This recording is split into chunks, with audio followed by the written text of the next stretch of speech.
Hola, ¿qué tal? Buenas tardes con todos. Bienvenidos a Retomar. Este es un espacio pretendo que sea un espacio de divulgación científica en el que se pueda abordar temas de medio ambiente y enfocados más, digamos, al tema de marino.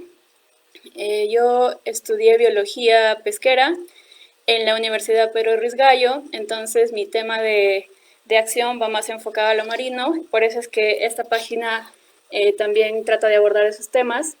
El fin principal es tratar de llegar a la mayor cantidad de personas posible, brindando mensajes de cómo aprender sobre estos ecosistemas y también a cómo ayudar a proteger a estas especies, ¿no? Especies que son muy importantes para nosotros.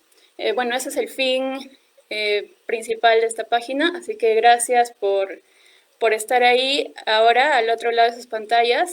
Esta es la primera transmisión que estamos haciendo y bueno, me disculpo de antemano si es que puede haber algún error. Como les repito, es la primera vez que estoy transmitiendo en vivo, así que, y bueno, por temas de la pandemia, ambos, tanto Flavio como yo, nos hemos tenido que mudar. Yo me encuentro fuera de Lima y Flavio, que es el ponente del día de hoy, se encuentra en la Sierra de Lambayeque, entonces esperamos que la señal sea buena durante toda la transmisión.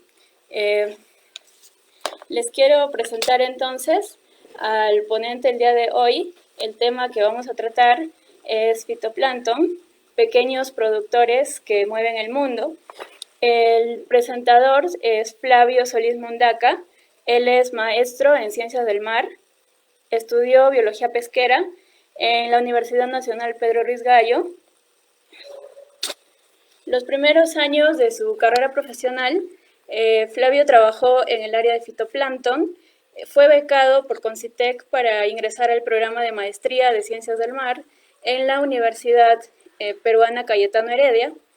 A través de su tesis de maestría, se especializa en diatomeas fósiles y bueno, actualmente él sigue desarrollando investigaciones en ellas. Así que bueno, bienvenidos y le doy el paso a Flavio para que pueda hacer su presentación. Bien, muchas gracias Claudia, a través de que me das este espacio, esta oportunidad, a través de tu página Retomar. Estoy algo nervioso, pero emocionado a la vez de poder compartir un poco de lo que realmente me apasiona, que es el fitoplancton. Entonces vamos a tratar de hacer una presentación tanto lo más entendible posible para los que nos están escuchando ahora. Agradecerles también por estar ahí en este espacio. Entonces, sin más demora, vamos a empezar con la presentación. Gracias.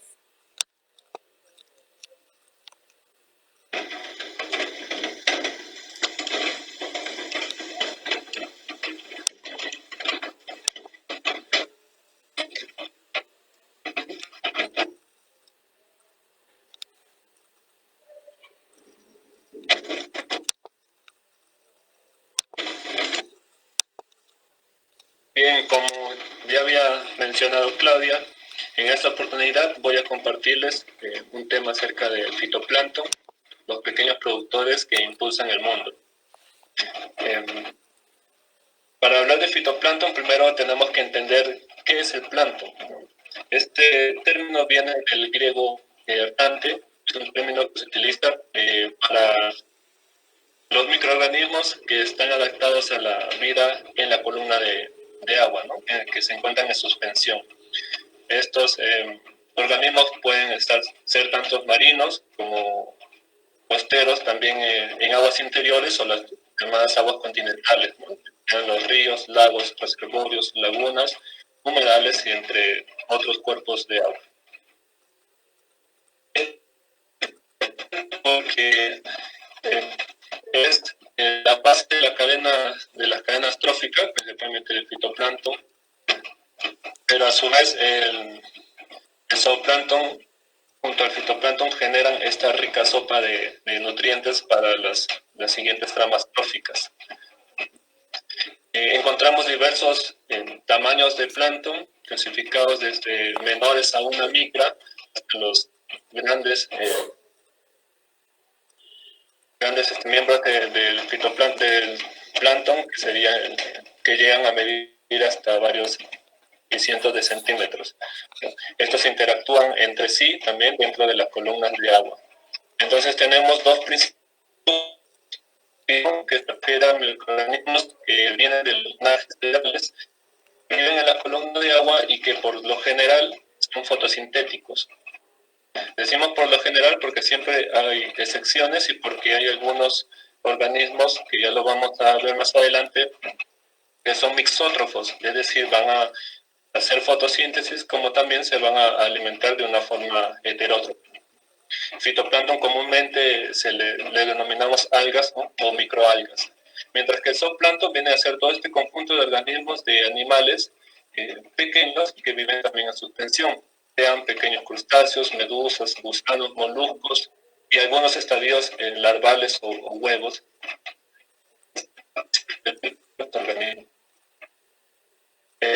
Se cree que alrededormente existen cerca de 5.000 especies de fitoplancton y que tienen gran importancia porque son responsables de cerca del 50% de oxígeno que se produce en nuestra atmósfera.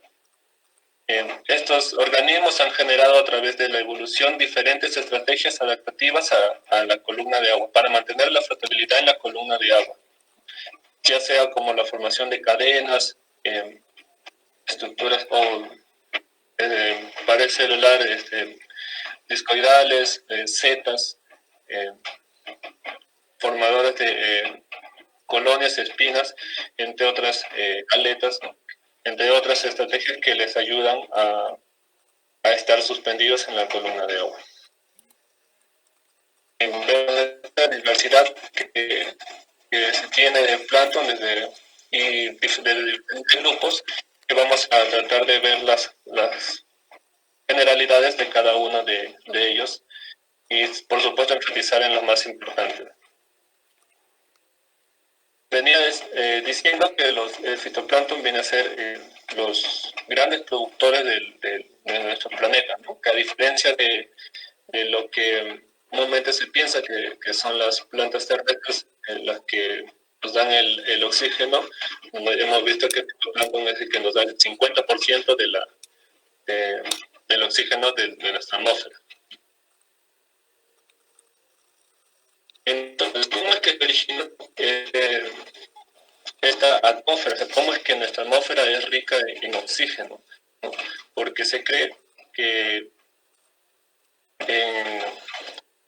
en la historia de la vida de la Tierra, que tiene aproximadamente 4.500 millones de años, no existía una atmósfera con oxígeno. La atmósfera era reductora, es decir, carente de oxígeno. Se dice que hay evidencia de que los primeros productores fueron algunas cianobacterias a través de colonias en formas sobre algunas rocas, donde captaban el CO2 y producían el oxígeno. Las plantas superiores aparecieron casi 2.000 millones de años después de estos microorganismos. Entonces fueron estos microorganismos fotosintéticos los que crearon realmente la atmósfera rica en oxígeno. Estudios un poco recientes han encontrado evidencia geológica y geoquímica en un tipo de roca que son las frutitas querógenas. Tienen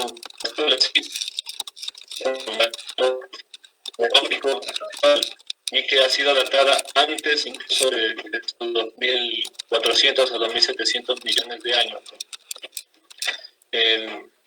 Y que se creen incluso que había actividad fotosintética casi desde los principios de la edad que tiene la Tierra ahora.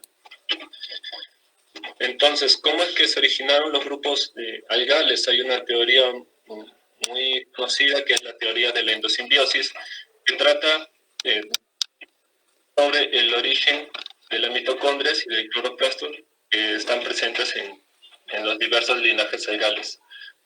Se dice que una célula bacteriana procariota fue desarrollando compartimientos hacia el interior de su célula, generando el retículo endoplasmático. Esto vendría a ser un heterótrofo, pero que aún es anaeróbico.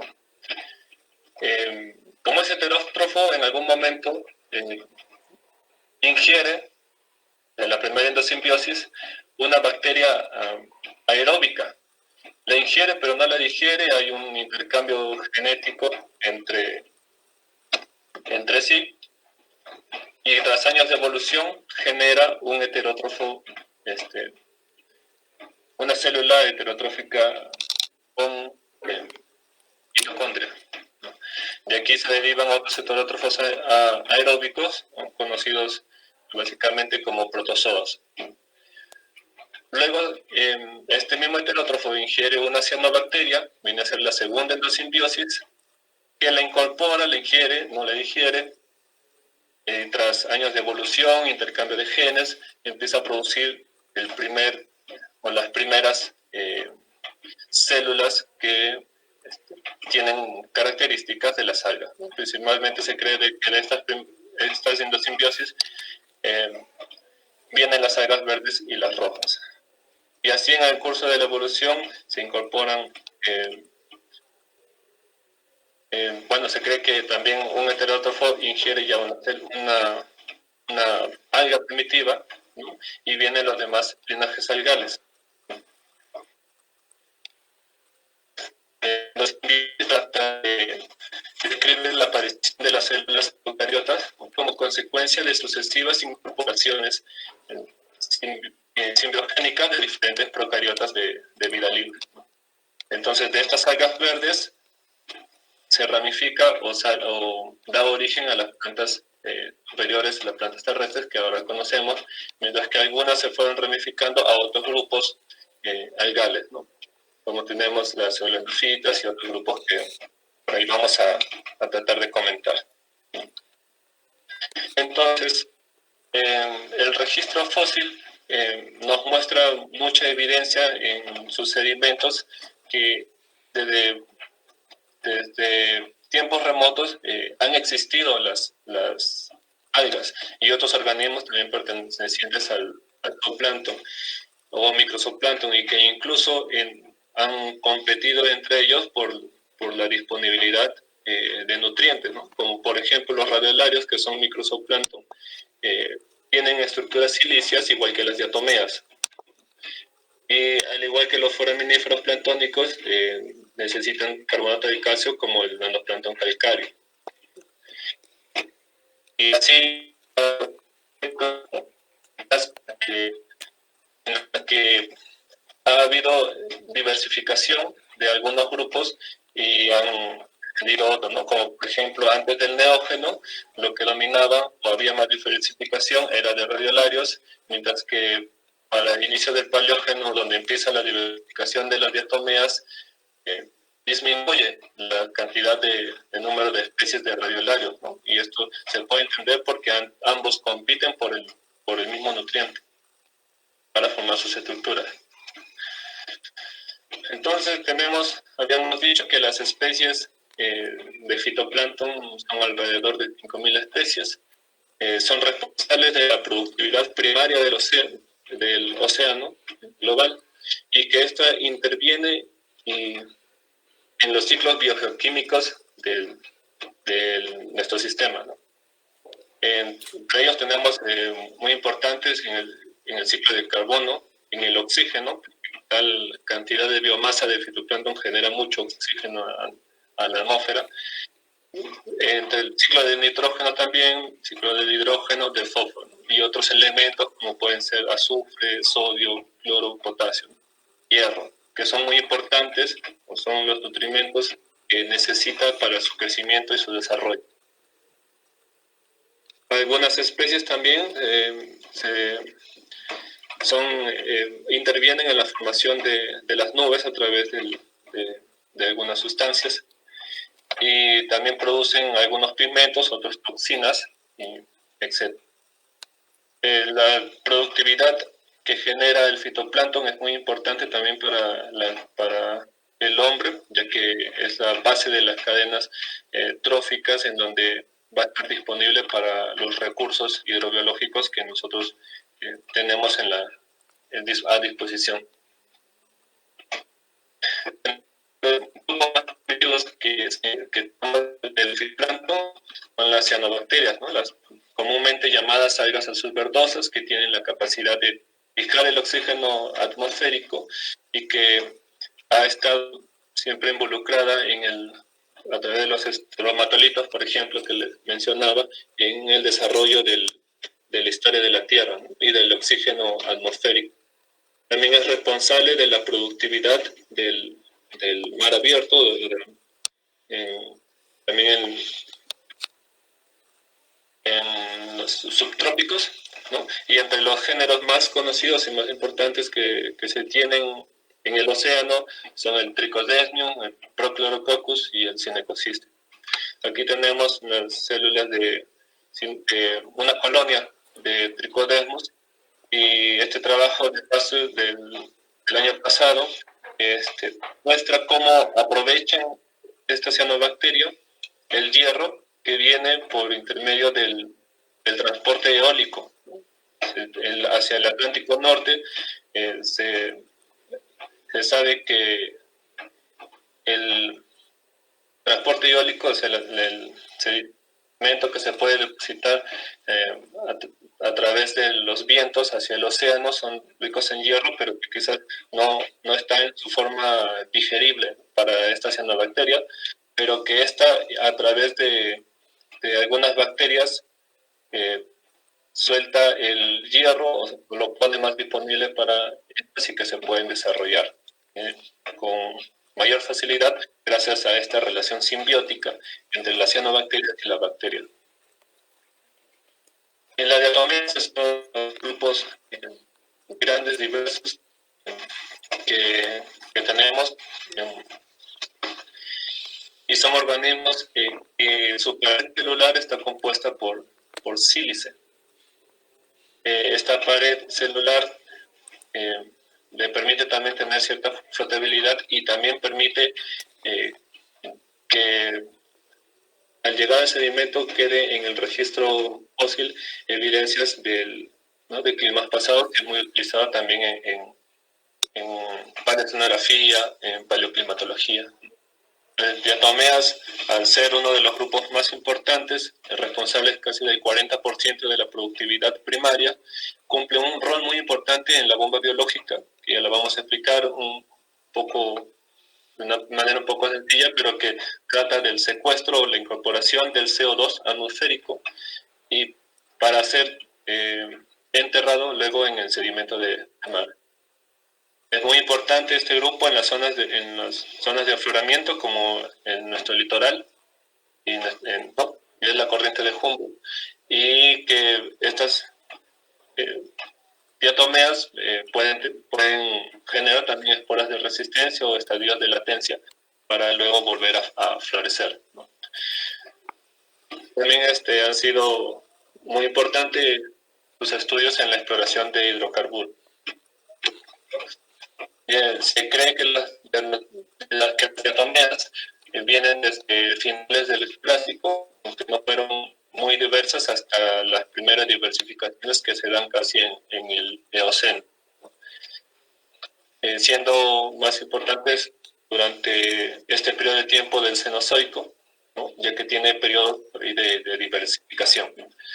Entonces, las diatomeas en sí y sus asociaciones entre especies de diatomeas nos pueden dar cierta información que podemos inferir de ellas sobre condiciones climáticas, condiciones oceánicas pasadas.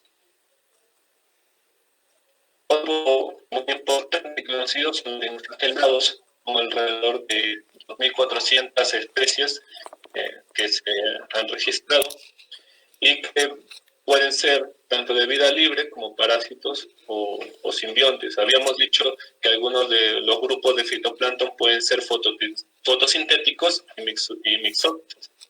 Este es el grupo.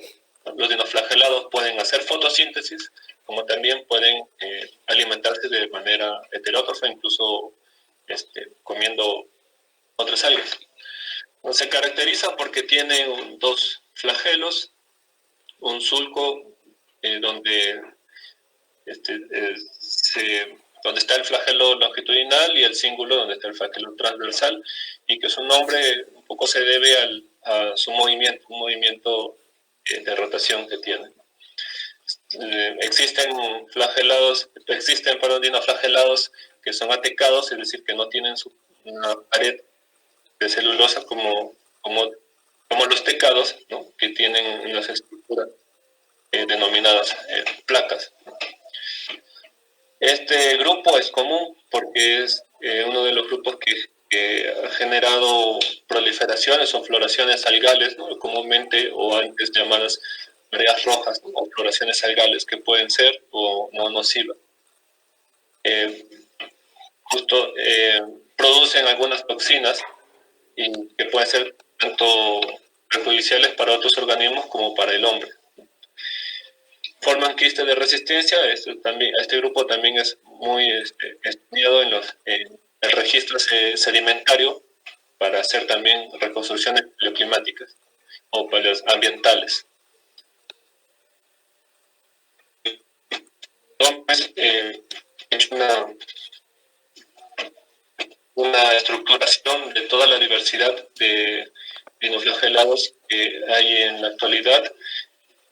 Principalmente se conocían por ejemplo, los tecados proventrales, conyalacales. Ahora vemos más órdenes, pero que básicamente son estos organismos que pueden ser tecados y que algunos tienen importancia por lo que puede producir, ¿no? Algunos organismos como Notiluca también generan bioluminiscencia, ¿no? Y se puede apreciar cuando hace floración estos colores en el mar.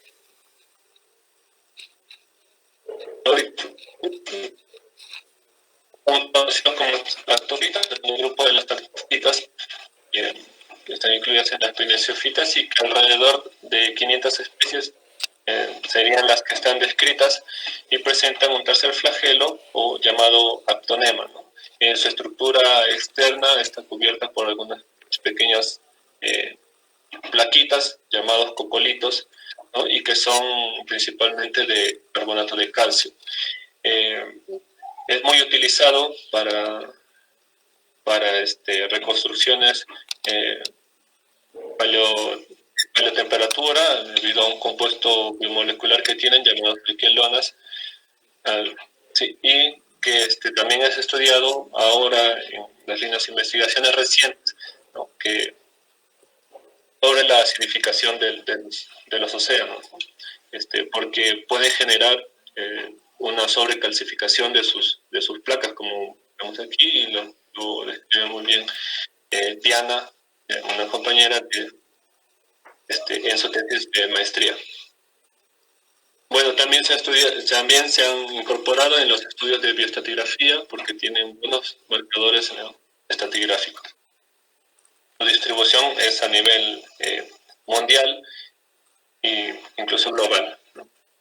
Entre otros grupos, tenemos las pisofitas, que son uniflageladas, que tienen una estructura interna de sílice, un esqueleto interno. También tenemos otros grupos como glenofitas, como la Eutreptiela, que tiene por aquí un estigma rojo, ¿no?, y que presentan algunos pigmentos, ¿no?, como clorofilas, ¿no? Las clorofitas también son el grupo que podemos encontrar en los mares, océanos. Son las derivadas a lo que vienen a ser las que llamamos algas verdes. Bien, Margalef más o menos en el 58, 59, hace un esquema de sucesión fitoplanctónica, ¿no?, que estaba en donde estaban muy involucrados lo que eran los nutrientes, tanto los nutrientes como la turbulencia, ¿no? Él decía que había dos tipos de estrategias adaptativas, que venían a ser las especies de estrategia R, que vienen a ser las de rápido crecimiento, ¿no? Donde están principalmente las diatomeas, y las de estrategia K, que eran un crecimiento más lento, que requieren menos nutrientes, vendrían a ser los dinoflagelados, ¿no? En esquemas posteriores se fueron incluyendo otras especies, incluso las mareas rojas, ¿no? Que pues, necesitan nutrientes, pero poca turbulencia. Y así se fueron incorporando otras a través, es decir, en base a su diagrama inicial, otros cuadros que explican o tratan de explicar cómo es la sucesión fitoplanctónica y qué es lo que interviene, ¿no? Hasta que Kliber en el 2016 hace un esquema mucho más complejo, pero que se puede decir que involucra varias cosas que intervienen, ¿no? Los factores o las forzantes ¿no? que intervienen en el crecimiento del fitoplancton, incluye incluso más grupos de fitoplancton, incluye lo que son nutrientes, la disponibilidad de nitrógeno, de fósforo, la temperatura, entre otros cambios ambientales, ¿no? O físico-químicos. Ya hemos dicho entonces que son los productores del océano, y algunos términos que sería como son que la productividad primaria, ¿no? Se trataba de clasificar, por ejemplo, la productividad primaria bruta, que viene a ser todo el carbono que genera el fitoplancton, ¿no? Por ahí la productividad primaria neta viene a ser el carbono generado menos las pérdidas por respiración, ¿no? y pastoreo, y la productividad primaria del ecosistema viene a ser toda la productividad primaria generada menos todas las pérdidas de respiración. Esto es importante para calcular qué tanto carbono genera los océanos, ¿no? Y la productividad exportada vendría a ser lo que se exporta, o sea, lo que sale de la capa superficial y puede enterrarse en los sedimentos. Por ejemplo, dos tipos de sistemas, uno bajo en nutrientes y uno alto en nutrientes. El sistema de bajo en nutrientes, por ejemplo, es el que dice que todos los nutrientes que genera son remineralizados y pueden ser aprovechados en la columna de los mismos fitoplancton. Es decir, cuando el fitoplancton muere, hay actividad incluso bacteriana que hace que degrada la materia orgánica y pone a poner a disposición los nutrientes en la columna, ¿no? Y esto permite que el fitoplancton vuelva a utilizarlos, ¿no? Eso es un ciclo que permite que haya una productividad constante. Pero a veces también tenemos ingreso de nutrientes externos, ¿no? Como por ejemplo las surgencias, ¿no? o surgencia o afloramientos que vienen a ser aguas ricas en nutrientes de las profundidades de los vientos a la superficie. Hay una mezcla, se homogeniza y el fitoplancton puede aprovechar estos nutrientes para generar más productividad, ¿no? Más biomasa. Esta biomasa a veces es demasiada, que permite que se exporte hacia el fondo del océano. Entonces, dice que el fitoplancton puede generar centenas de millones de toneladas de carbono que es incorporado desde la atmósfera, y que la misma cantidad o similar de carbono orgánico se transfiere a los siguientes niveles, pues, a los siguientes ecosistemas marinos, pero que hay algunos también que pueden llegar a hacer al hundimiento, ¿no? Entonces, eso también ha permitido, han sido denominados algunos bueno, lo que se conoce como la bomba de solubilidad, que trata de explicar de alguna manera en cómo el CO2 se incorpora al océano, ¿no? En las regiones de alta latitud tenemos una difusión directa del océano porque tiene bajas temperaturas, lo hace más soluble el CO2 y se disuelve, ¿no? En diferentes formas, ¿no? Y es transportado por la circulación termoalina hacia diferentes partes del océano. Esta circulación termoalina transporta el CO2 hacia el mar profundo. La bomba de carbonatos viene a ser la disolución del CO2 en diferentes formas, puede ser aprovechado también por el fitoplancton, ¿no? Por ejemplo, las diatomeas incorporan el carbono en esta forma.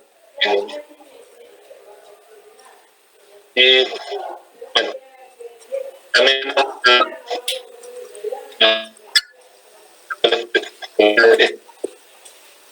comentando que el aprovechamiento en la superficie, en la capa fótica de los nutrientes por el fitoplancton y que llega a ser exportado hacia los alimentos. La bomba de carbonatos puede ser también el mismo aprovechamiento de carbono, que generalmente lo hacen los cocodrilos sólidos porque pueden utilizar también el CO2 disuelto en la diferentes formas y genera a veces algunos precipitados de carbonato de calcio.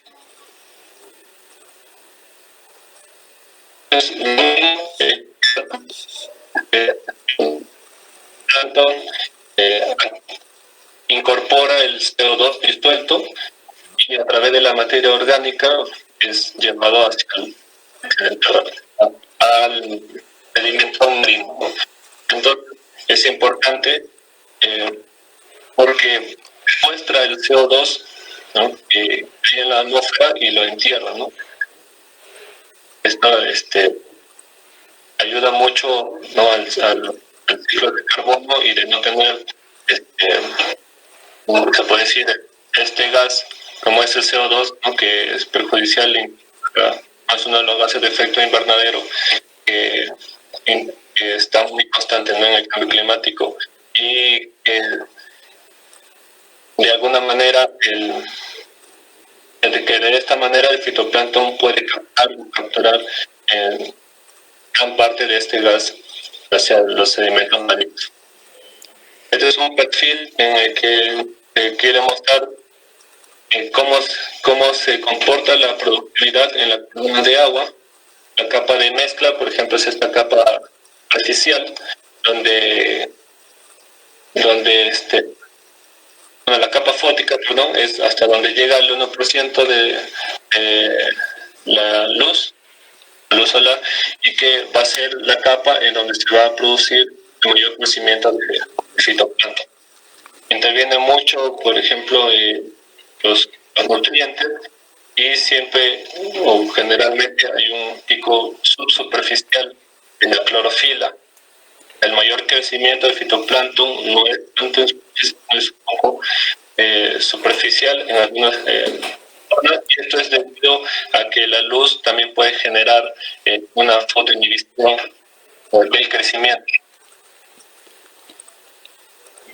El producto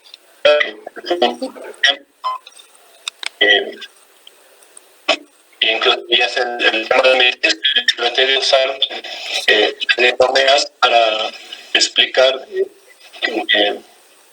la diversidad y utilizar las diatomeas como un indicador de la productividad primaria en Qatar.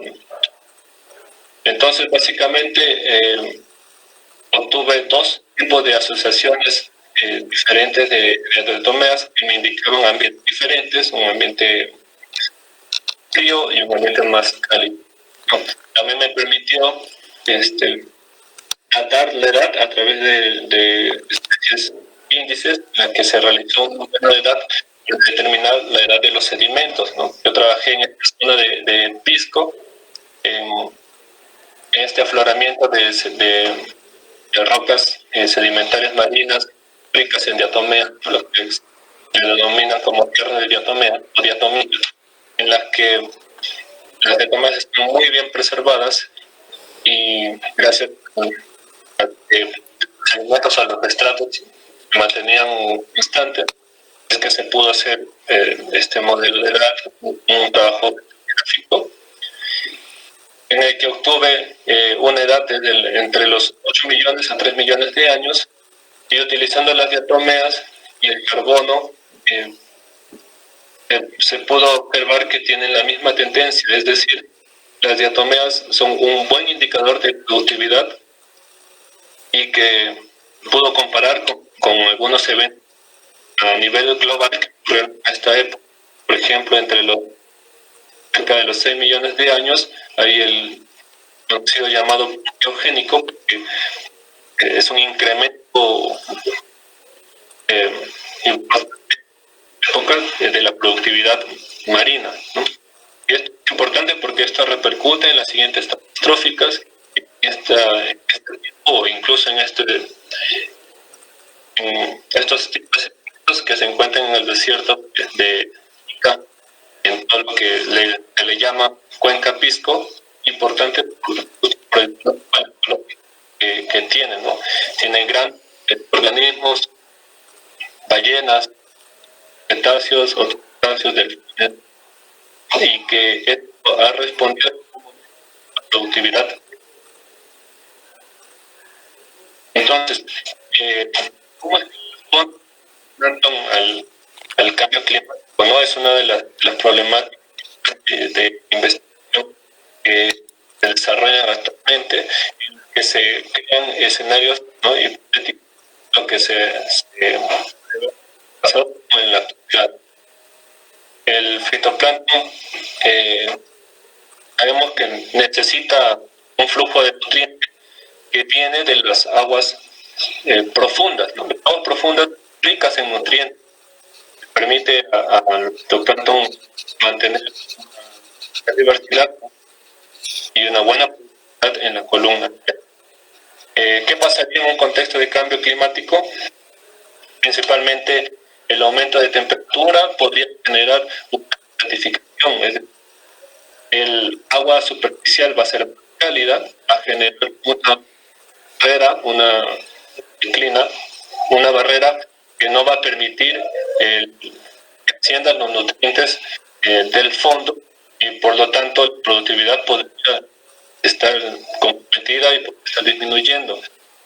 Algunas estrategias que utiliza el fitoplancton es ya no generar más tamaño, especies que vuelven un poco más pequeñas, que no tienen nutrientes. Entonces, esto es problemático. El otro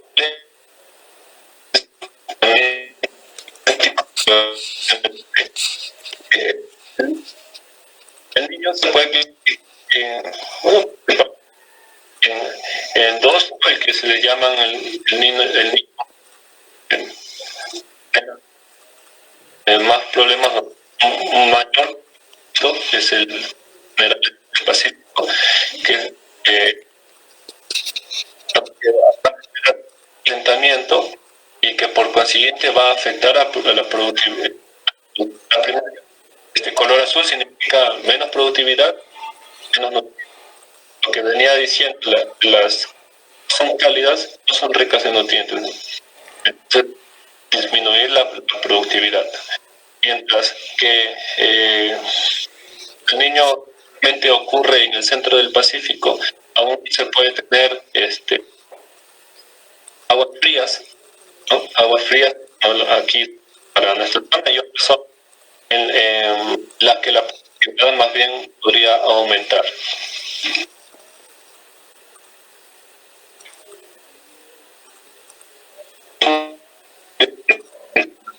Climáticos son las acciones. Bueno, estos eventos que han ocurrido desde sí, ¿no? El estudio requiere enfoques multidisciplinarios y tiene, se puede decir, en relación también con incluso que incluso podría ser un título aparte, que se este tipo de problemas sobre crecimiento, ¿no?, de algunos grupos legales, ¿no? Otros problemas también pueden ser el transporte de células vegetativas, ¿no?, o estadios de latencia, los que son transportados, que podrían ser transportados de un lugar a otro a través de las aguas de enlace, ¿no?, que vienen a ser las aguas que llevan los cuando agua de mar. ¿Y qué pasa allí? Que ahí tenemos un grupo, una especie que genera floraciones algales, y lo estamos llevando hacia otro lugar donde encuentra condiciones que pueden generar este tipo de problemas. Entonces, hemos visto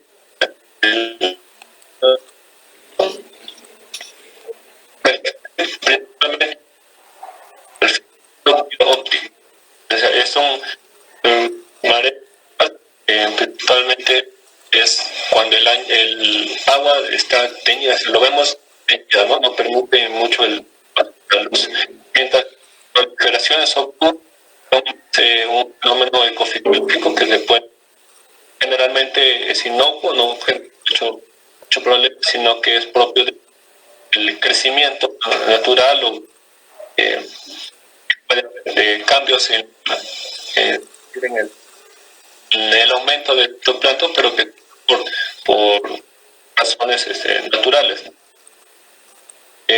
Bueno, y el término de floraciones algales nocivas viene del inglés Anthropum algae blooms. Este es ese término utilizado en la comunidad científica.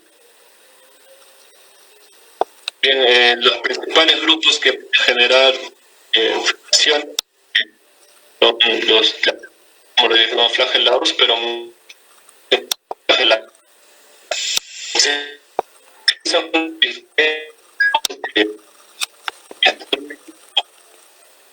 que pueden apoyar el estudio de estas cuestiones, tanto para ver la extensión como la frecuencia.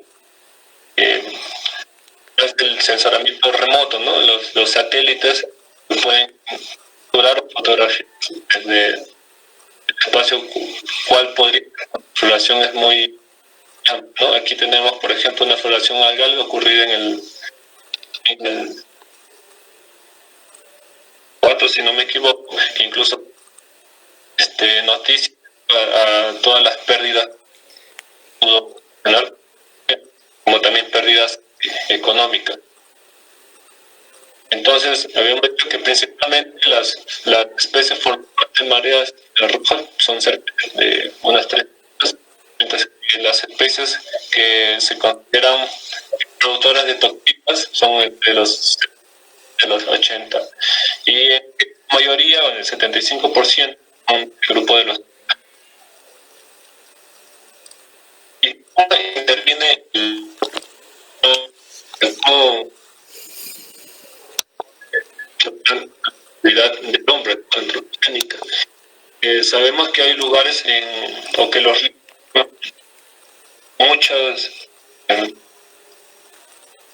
muchos nutrientes o a las puede generar un exceso de nutrientes en la zona y que va a generar una proliferación a veces ciertos grupos generalmente pues de uno o dos que dominan la floración y puede desplazar incluso el crecimiento de otras. Esto genera una gran cantidad de vitaminas que cuando muere irá de la de agua a botar el oxígeno, ¿no? La calidad bacteriana agota el oxígeno de la columna y el consumo de oxígeno afecta a los peces como otros organismos.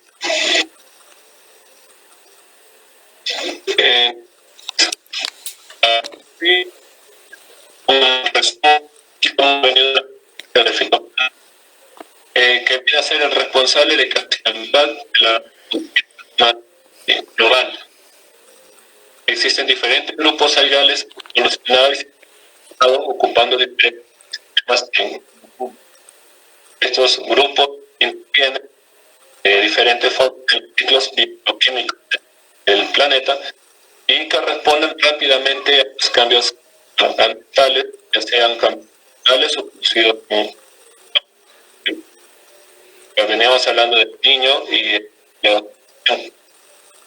su estudio nos permite también entender los actuales como también las del pasado. Las proliferaciones, exploraciones habituales pueden dar daños a los organismos, también a la salud, ¿no?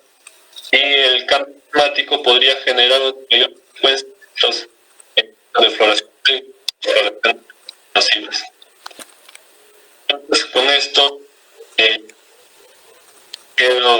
me queda solamente retomar por la oportunidad y de compartir a nuestros amigos del propio Perú Nikon, porque siempre nos han apoyado. Varias de las imágenes que he puesto de calidad son de, y a ustedes, el público presente, por su atención.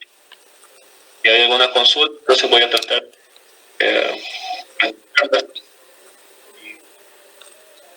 les agradezco.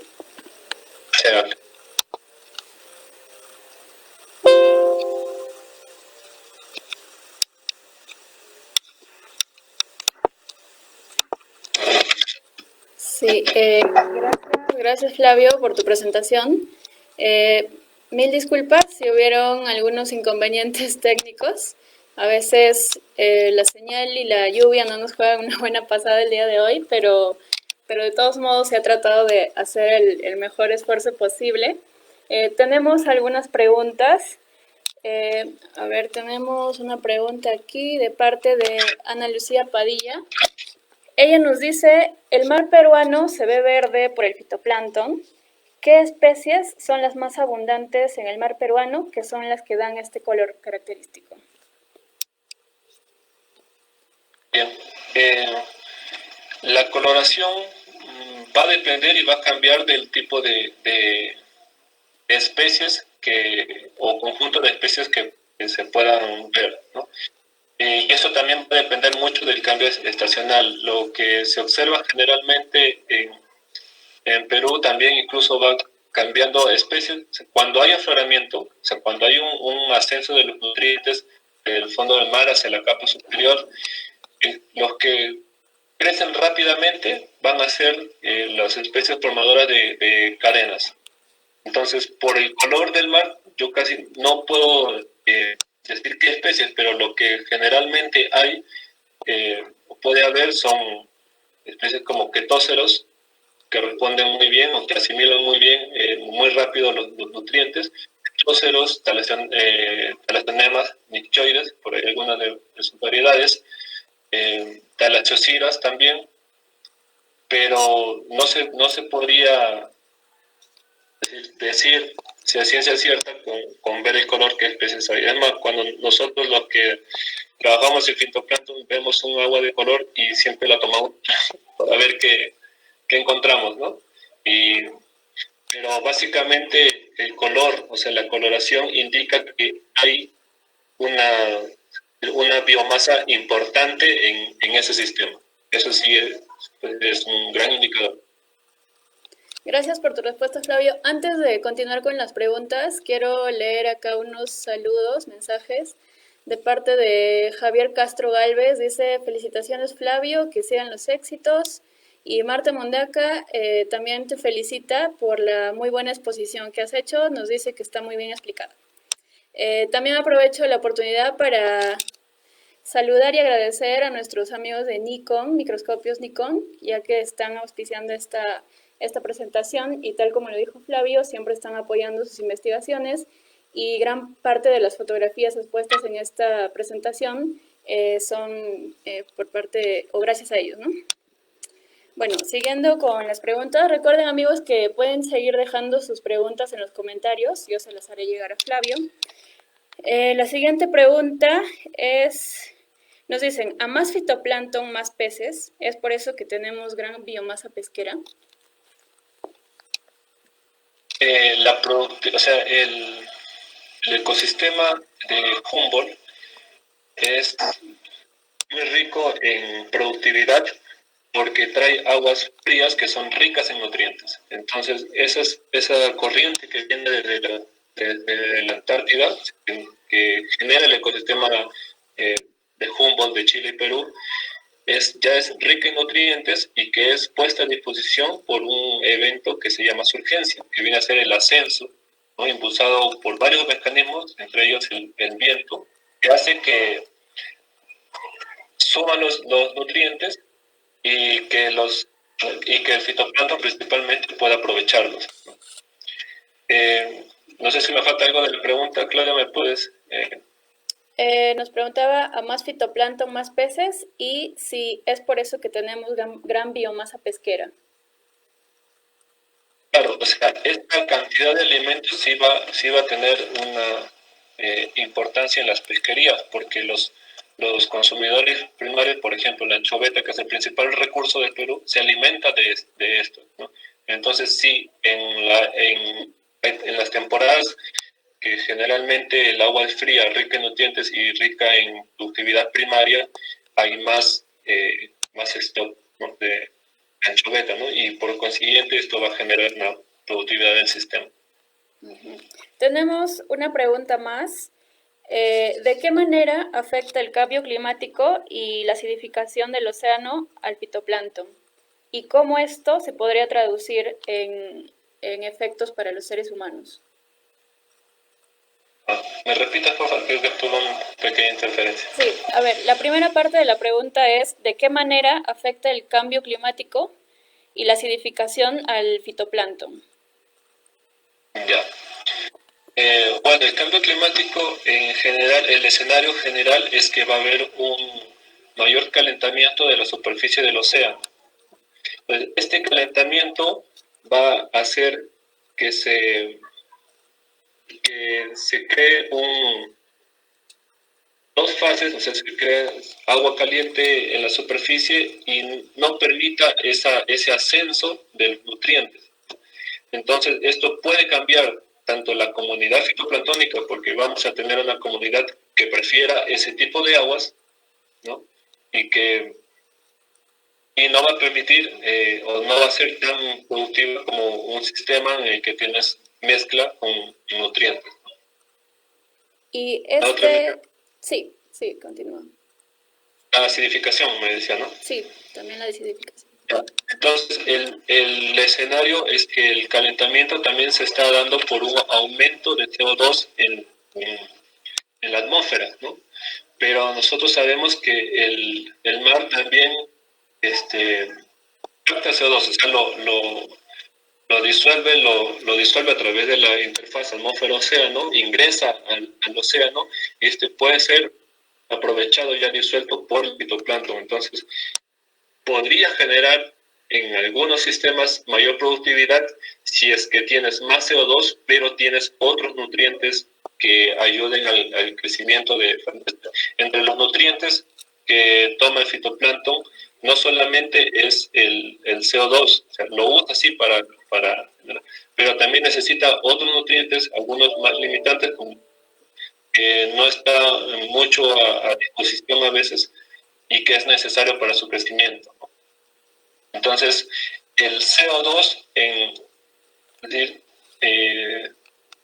cuando se disuelve en el océano, genera, por ejemplo, genera carbonatos y genera iones libres de hidrógeno. Estos iones de hidrógeno es los que cambian y bajan el pH del océano, ¿no? Y eso es lo que intensifica la acidificación. Y para complementar esta pregunta, todo este proceso que se da debido a la acidificación o el cambio climático, ¿de qué manera terminaría perjudicando, repercutiendo a los seres humanos? Bueno, por los eventos que había tratado de mencionar todos, bueno, los más importantes, que es, por ejemplo, el aumento de las floraciones algales, ¿no? Entonces, los dinoflagelados no necesitan muchos nutrientes para desarrollarse. Entonces, estas floraciones, estas floraciones de este tipo de organismos pueden generar en algún momento biotoxinas, como hay algunas publicaciones en las que hay toxinas marinas ya encontradas en moluscos aquí en Perú.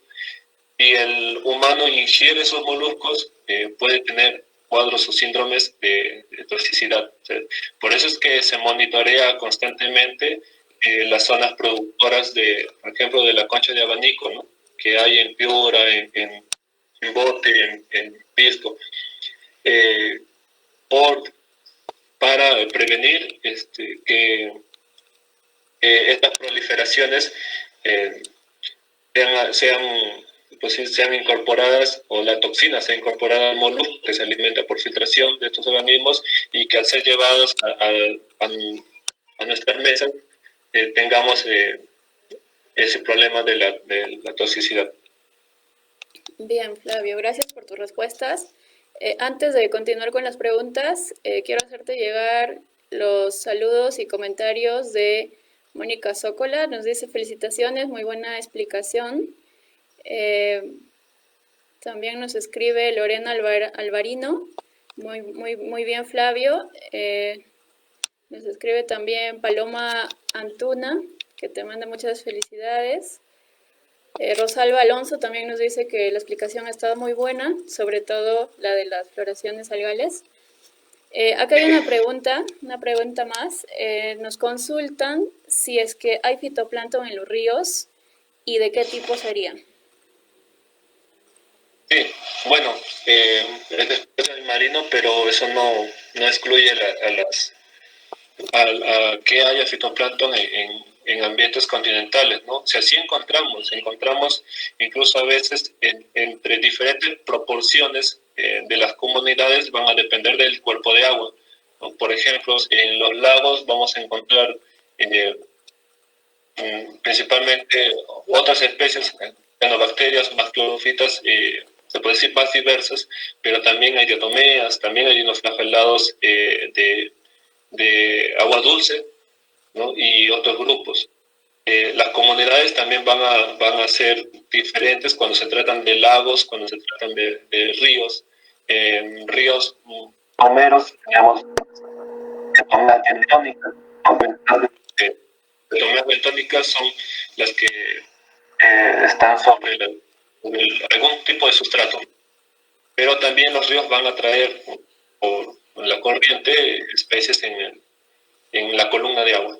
Sí, sí las hay. Sí, bien. Gracias, Flavio. Ya creo que se acabaron las preguntas. Karen Leiva nos dice: muchas felicidades, excelente presentación.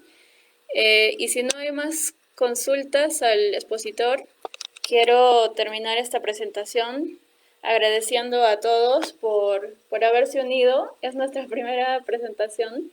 Nuevamente, mil disculpas por las fallas técnicas que pueden suceder. Bueno, nadie está libre de eso. Nuestra intención es hacer difusión de ciencia. Creo que se ha logrado el objetivo el día de hoy. Hemos contado con la presencia de muchos asistentes. Muchas gracias por eso. Espero que les haya aportado esta transmisión y los espero la próxima semana. Tendré también una nueva presentación sobre móbulas y rayas que va a estar muy interesante. Muchas gracias por seguirnos y estén atentos a las noticias de la página. Gracias. Y gracias también, Flavio. Gracias por tu tiempo. Sé que ha sido un reto realmente hacer esta presentación con todas las cosas, ¿no?, que sabemos que pasan. Pero agradecerte por tu disponibilidad, por el apoyo también, y espero que más adelante nos puedas seguir acompañando con mucho más de tu experiencia en investigaciones con diatomeas. Yo también quiero no irme sin agradecerte, Claudia, por el espacio, por la oportunidad. También, como tú dices, ha sido un reto porque estaba un poco nervioso por ser la primera vez. Agradecer de corazón a los que nos han acompañado, a los que han tenido las palabras para la buena vibra, y de verdad que yo les agradezco mucho. He tratado de explicar, ¿no?, de una forma más sencilla para que sea más entendible. Muchas gracias, mil gracias, y bueno, si hay otra oportunidad, nos veremos de nuevo por acá. Sí, así bueno. que ya nos... Gracias a todos y hasta la próxima. Gracias. Gracias.